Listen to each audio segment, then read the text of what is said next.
चलिए आगे बढ़ते हैं। इंतजामिया की हिकमत अमली पर बात हो रही है तो अब जरा बात असातिज़ा की भी करते हैं। और अब कुछ ही दिन बाकी हैं जहां पर मार्च सेशन का आगाज होने वाला है, यानी एक नई सिरे से तालीमी सरगर्मियां शुरू होंगी जम्मू कश्मीर के अंदर सालाना कैलेंडर के मुताबिक नई एजुकेशन पॉलिसी के बाद। लेकिन सरकार की तरफ से मजीद कुछ ऐसे प्लान हैं। एक तो ये भी देखा जा रहा है कि स्कूलों के अंदर अंदराज कितना फीसद बढ़ा है, कितनी परसेंट जो है पहले के मुकाबले इस बार यूनियन टेरिटरी के अंदर सरकारी स्कूलों में एनरोलमेंट ड्राइव का असर देखा गया है। दूसरा, अलग अलग जोन्स बनाने के लिए सरकार वाज़ेह पॉलिसी के साथ सामने आ रही है, एक हार्ड जोन और एक सॉफ्ट जोन। ये दोनों वो लफ्ज हैं, आपको याद होगा कि जब सरकार की तरफ से एक प्लान बनाया गया कि मार्च सेशन में पेपर्स लिए जाएंगे, बच्चों के इम्तिहानात मार्च में होंगे और मार्च सेशन में दो अलग अलग जोन्स तकसीम किए गए।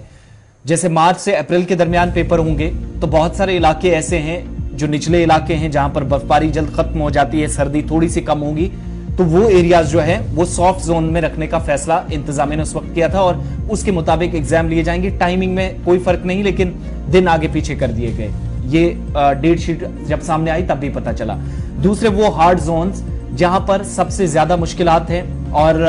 मार्च अप्रैल के एंडिंग तक हम देखते हैं कि जहां पर बर्फबारी होती है, बर्फबारी ना भी हो, बर्फ जमा रहती है, तो उसकी वजह से मुश्किलात इन इलाकों के अंदर आती है। तो इंतजामिया दो हिस्सों में अलग अलग कैटेगरीज में इन एरियाज को बांटना चाह रही है, वो एक मंसूबा तैयार है। अब इन हार्ड जोन्स और सॉफ्ट जोन्स को मौसमियाती तब्दीली के हिसाब से इंतजामिया देख रही है। और दूसरा फोकस इस बात पे कि जो टीचर्स का मसला है, यानी जब हार्ड जोन और सॉफ्ट जोन बना दिए जाएंगे तो उसके बाद नई एजुकेशन पॉलिसी भी हमारे सामने, उसके मुताबिक भी काम करना है, करिकुलम को भी देखना है, मौसमियाती तब्दीली, अपने सेशन, सारी चीजें मकामी सतह पर देखनी है। तो असातिज़ा की अगर कहीं पर कमी है वो कैसे दूर की जाए, कहीं पर अगर ज्यादा है, बहुत सारे स्कूलों को मर्ज कर दिया गया था, लेकिन यहां पर इस पॉलिसी के साथ सरकार एक मंसूबा बना रही है कि दोनों हार्ड और सॉफ्ट जोन जो हैं वहां पर टीचर तैनात किए जाएंगे। यानी अब एक परेशानी शायद उससे आने वाले दिनों में छुटकारा मिले कि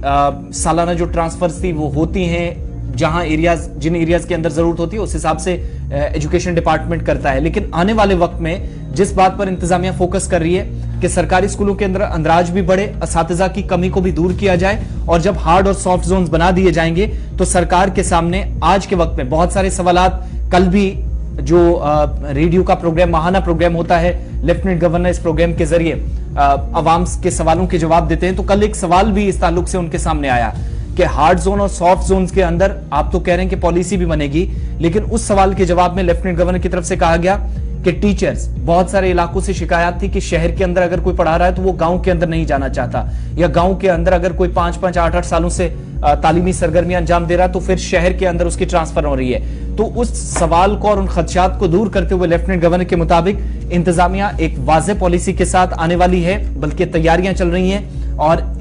सिर्फ अब जो कुछ कार्रवाई जो है वो इस पर मुकम्मल की जानी है, जिसके बाद इन दो जोन्स को आप देखेंगे, हार्ड जोन और सॉफ्ट जोन। मौसमियाती तब्दीली के हिसाब से इंतजामिया ने जब डेट शीट जारी की थी तो दोनों जोन्स का जिक्र किया था, लेकिन अंदराज भी बढ़े, बच्चे भी स्कूलों में आते रहे, तालीमी सरगर्मियां भी मुतासिर ना हो। लेफ्टिनेंट गवर्नर के मुताबिक अगले 1 से 1.5 माह के अंदर इस पॉलिसी पर साथ साथ काम भी शुरू हो जाएगा यूनियन टेरिटरी के अंदर, जहां पर कम से कम जो ये सबसे बड़ी शिकायत है, मसला है कि गांव वाले दूर दराज इलाकों में असातिज़ा की तैनाती कैसे होगी, तो दोनों जोन्स के अंदर टीचर्स का बैलेंस बना रहे, उस पर भी फोकस एलजीओ का